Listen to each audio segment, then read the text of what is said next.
Hey, you know what? People have been asking, when are we going to get back to Jujutsu Kaisen? Well, I guess the answer is now, right? Mm-hmm. So are you happy to be back? Everybody's missed you. They've been asking. I'm so happy to be done with school. Oh my gosh. And then after school, you got a summer job, so that made things even harder. But yeah. I think without further delay, why don't we go ahead and get back into Jujutsu Kaisen?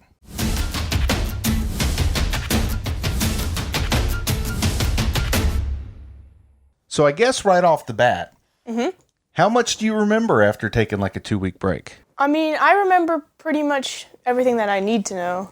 Everything that you need to know. Yeah. You at least kind of remember who the characters are and what's up. Yeah, I do. Good. Me too. But I cheated. I rewatched some episodes just to freshen up. I may not remember the names, but I know who you'll be talking about. Well, I'll hopefully help you with the names, but we're covering 2 episodes in this video. And then we're going to cover 3 episodes in the next, just because that was sort of how natural breaks were working out in the story. So that's why we're not doing 4 this time. But let's jump into episode 13. All right. So episode 13 starts off where, episode 12 ended. Yuji is battling Mahito, but Nanami has come to help him out, right? Mm-hmm. And they're working together, and they've each really struggled to fight him alone, but I think they may have the secret recipe they need, because I think Nanami has the experience, and then I think Yuji kind of has the secret sauce to defeat him, right? He does call him several times his natural enemy, right? Yeah. Who do you think is a better matchup for Mahito here, without thinking ahead to how it ended? I don't know. That's a trick question. Well, actually, maybe Gojo. I was going to say it's a trick question. The best matchup is Sukuna. Oh, yeah. Yeah, Sukuna, we find that out. But here's something that I think was sinister and maybe even not just devious, but kind of evil genius, is when Mahito uses humans that he's transformed into these little curse-like creatures to attack Yuji and sort of try to take advantage of his good nature and the fact that he suspects he wouldn't want to hurt humans. What do you think about that? Underhanded or evil genius? Yeah, that's kind of messed up. I mean, he didn't have to go that far. I think the turning point there was one of them actually asked to die. He's like, kill me, please. And I think that helps Yuji understand that he's not doing them any favors by letting them live on in this form. And you think is that how you understood that?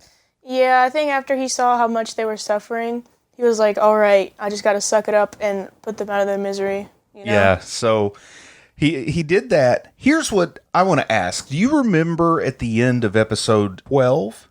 The Juju Stroll had like all these little transfigured humans around like this toy that had a pirate in it. And then after a timer went off, the pirate shot out. I think those were the same little transfigured humans that Mahito sent after Yuji in episode 13. I think. I don't know. Maybe if people know better than I do, you can let us know down in the comments. But it certainly looked like it to me. I don't really remember what they looked like, but I do remember the little... And then when I first saw that Juju Stroll, we're backing up and talking about 12 here, I kind of wondered if the pirate toy was like some kind of homage to One Piece. You've seen One Piece, I haven't. What do you think? One Piece is really good. I didn't really make it super duper far. You didn't make it through all 7,000 episodes? No. Now, Mahito uses his domain expansion. And I think this is the first time we've seen Mahito use his. And he does it in a way to trap Nanami in the inside, but not Yuji. Yeah. And when Nanami is there, he's having some, like, flashbacks, memories to when he worked in business. Do you remember this? Yeah. And I guess it's like a sandwich shop, and he goes into the sandwich shop, finds out that he's wasting his life working in business, and he calls up Gojo, and he also helps the lady at the sandwich shop because she has a curse on her shoulder or something, right? Yeah. Now, I'm cynical from years of watching stuff like Game of Thrones and The Walking Dead. And specifically in The Walking Dead, anytime there's an episode where they suddenly go into a long, like, backstory on a character, it usually means that character is going to die at the end of the episode. So I 100% was expecting Nanami to die this episode. Did that ever cross your mind? I mean, he's trapped in the domain expansion. He admits he has no defense against it. Were you expecting him to die? No. Why not? I just expected him to figure something out. I don't know. I've been watching too much Attack on Titan. I expect everybody to die now. But what did you think about that flashback that let us know a little bit more about what is going on with Nanami and then how he called Gojo? It's pretty interesting, actually, because they told us before that, oh, he was in business, but he hated that and he got bored, so he came back to this. But we never actually got to, see what that looked like, so it was cool to visualize it. It was pretty cool, and I mean, he just laid it out there that his job was to help rich people get richer, and he didn't do anything of real value for the world. And, I think that probably kind of tells us a little bit maybe about the philosophy of the mangaka that wrote the manga, or maybe the creators on the anime. I like that. Encourage people to get out of the office and go stretch your legs. And, that might be needed more in some places than others. I think lately, a lot of people have been off work, so maybe it doesn't hit home right now as much as it would have a couple of years ago. But yeah. Do you find some inspiration in that, being a young person looking at a career ahead of you in something or other? I mean, I don't know. No. Didn't really have much impact. No. Your mind's already made up.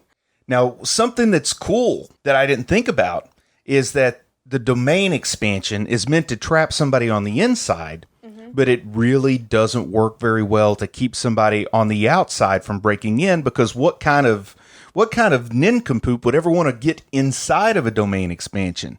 It's like, it's a defense you just don't need. It's like putting up a barbed wire fence around the sewer. Like, who wants to break in and go into the sewer, But Yuji, because he is very noble and dedicated, and he's like one of those guys that's going to do the right thing if at all possible, well, he breaks into the domain expansion, and that catches Mahito off guard. Any thoughts on that? I thought it was both kind of smart and also super dumb. Kind of like when the dog accidentally opens a door. He's smart but also really dumb. Yes. That's very true. But once he does get in there, I don't think he possibly could have known what was going to happen. No. I don't think Yuji understood just how well this was going to work, for him. But once he's in there, just by the nature of the domain expansion, where everything in the domain is subject to Mahito's touch, well, this is strike 2 with Sukuna, right? Mm-hmm.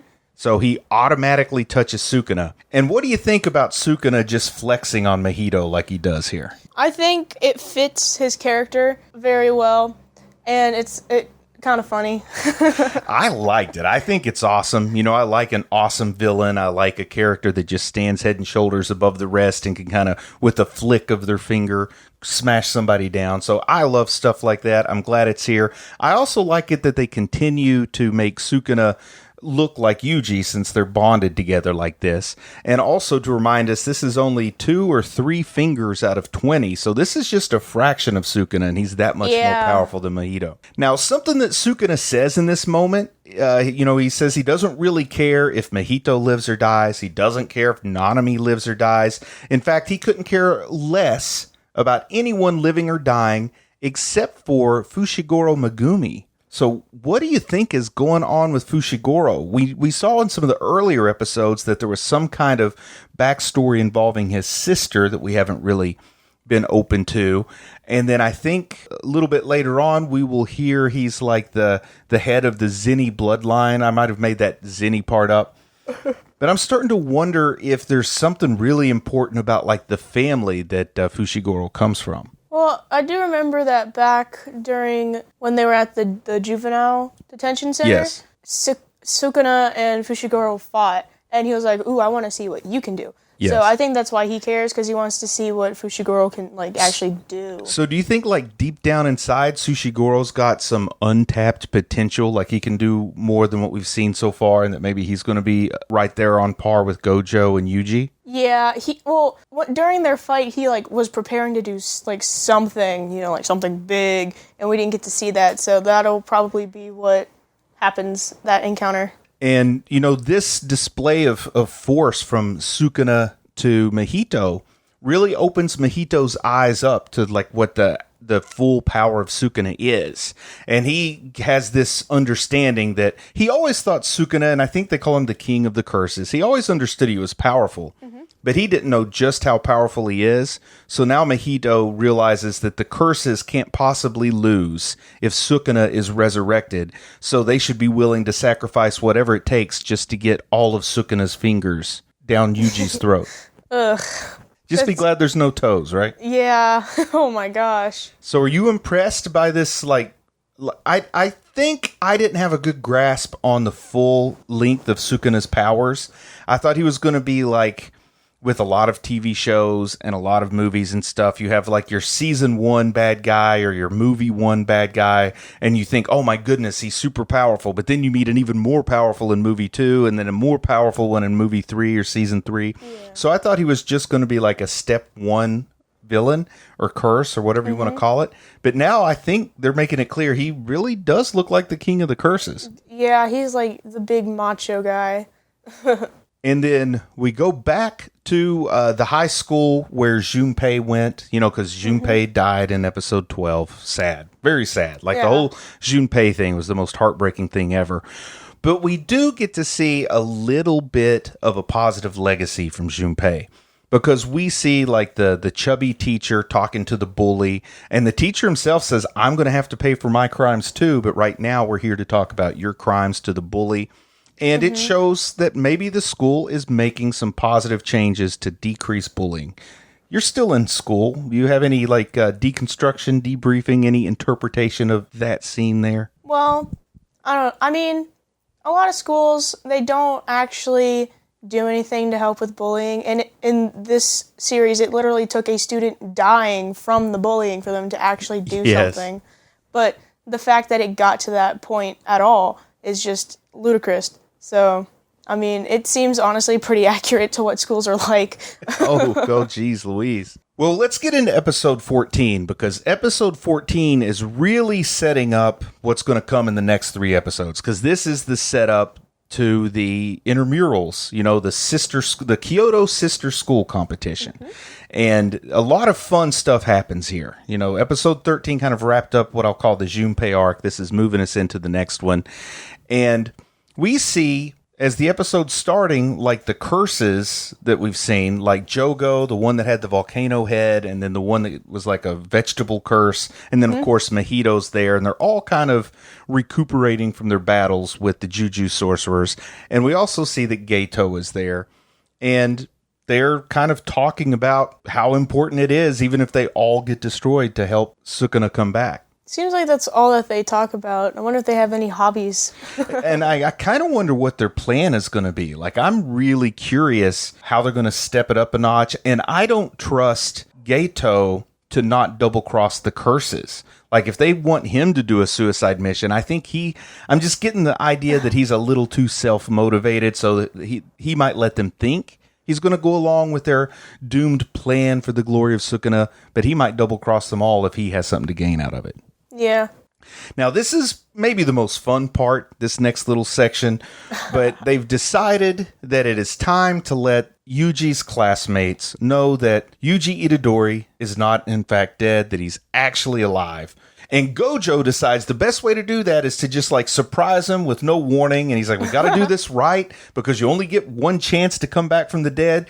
And he gets so hyperbolic about how awesome it's going to be. And he's making these huge promises about how people will be excited and so shocked that they throw up. And he even says it'll be so cool, it'll solve global warming. Yeah, I was excited to see what he came up with. And I was also excited to see on how people would react. As the classmates, Nobara, Megumi, and the second years, Panda, Toge, and Maki. Yeah, Maki. As they're all getting ready for the sister event, and unfortunately, Nobara thinks they get to go to Kyoto, which they don't. No. But Yuji rolls in with what's supposed to be refreshments or cake or whatever, and he has like these weird little souvenirs to give the Kyoto school. Mm-hmm. So they're all staring at the souvenirs. And then when Yuji pops out of what's supposed to be the cake box, and Gojo has his leg kicked up in the air like some kind of ballet dancer or something. And is it fair to say the response is either underwhelming or not quite what they counted on. Yeah, I'd say. So it didn't cure global warming, I guess. It might have propelled it. Now, they keep making references in this competition about this student. I don't know if he's a second year now. I think maybe he's a second year now. But they keep making references to Yuta Okotsu, who was like apparently the best Juju sorcery student ever because all by himself he defeated the whole Kyoto sister school last year. And now he's off doing something. Like, this guy is legendary. Do you think we'll ever get to see him, or do you think he'll just be like one of those funny people that's in the background and always talked about, but you never see him on screen? Yeah, I feel like he's going to be one of those ones that is always talked about, which honestly, that'll be like kind of funny. But if they do show him, it would be hilarious if he was just like the scrawny little kid. That's super powerful. Yeah. Or what if they say, he's back, and it's obviously just like Gojo with a fake mustache? Oh, that would be hilarious. That would actually be great. So we have one of these upper-level students, I guess he's a senior or something, at the Kyoto school, and his name is Kamo. And he says that he thinks Fushiguro is the most talented sorcerer in the Zenin family, like we were talking about that family line. So once again, I guess that just tells us maybe there's another clue here that perhaps he's way more powerful than he's let on so far. He can do more than just have the spirit animals come in. Mm-hmm. Oh, I wonder what he's going to actually do, though. I'm excited to see that because we've only seen him just kind of tell a little animal what to do. Yeah, and I'm still really curious to find out what the Zenin family story is because it clearly has some baggage. That'll be like a really interesting backstory. And then we find out what the rules are for this competition that's going to follow in the next 3 episodes for this sister school event. I think it's called the Wacky Spirit Chase or something like that. Yeah, it's like the Wacky Spirit Chase Race or something. I like it that wacky is in it. The rules are pretty simple. There's a grade 2 curse that's going to be released in this certain area, and both teams, the Tokyo school and the Kyoto school, are going to chase it. The first one to catch it is the winner, but then there's also going to be lower grade curses out there. If they catch those, those count as points. And also they're encouraged to interfere with each other, except they're not supposed to kill each other. That's about the only rule. So it's like the only rule is don't kill each other. So they can put each other in comas. I guess so. I'm expecting the wacky to pay off. I'm really expecting these next 3 episodes, this sister event arc, to be pretty darn good. What do you think? I hope it'll be funny. I'm setting my hopes high. I hope I'm not disappointed. And there's also a cool moment because really the other students like Panda, Toge, Maki, even Nobara doesn't know Yuji that well. So the other students don't know Yuji that well, and he's just come back from the dead, and Megumi, Fushiguro, he tells them, look, if this was just a straight fight with no cursed energy, he could defeat all of us by himself because, he's that big track star and super strong and super fast. He already was like, yeah. And so he has absolutely impressed the rest of the Tokyo team from Fushiguro's endorsement, I guess.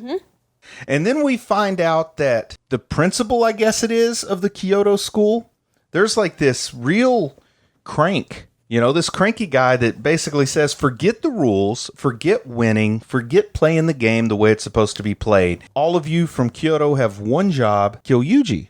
I don't know why he's so set. Well, I do know why he's so set on killing Yuji, because he doesn't think that a vessel should be around for Sukuna. And some of the students aren't comfortable with it, but then some are enthusiastic about it. And then Aoi, who, we got to meet a couple of episodes ago, he storms out because he wants to watch his pop idol or, his idol on TV as she goes to a sushi restaurant. Yeah. Gojo meets with one of the teachers from the Kyoto school just to talk about the fact he thinks there's a curse user, like a human, is working with the curses against the Jujutsu sorcerers, and that's hard for her to believe. I believe it. Someone is set to be betraying the Jujutsu sorcerers as a whole, and then also we've got this principal who's setting the students of Kyoto against Tokyo, and then school has a robot who's a Jujutsu sorcerer. So it's like Tokyo has the panda, and Kyoto has a robot, so they each kind of have their weird one.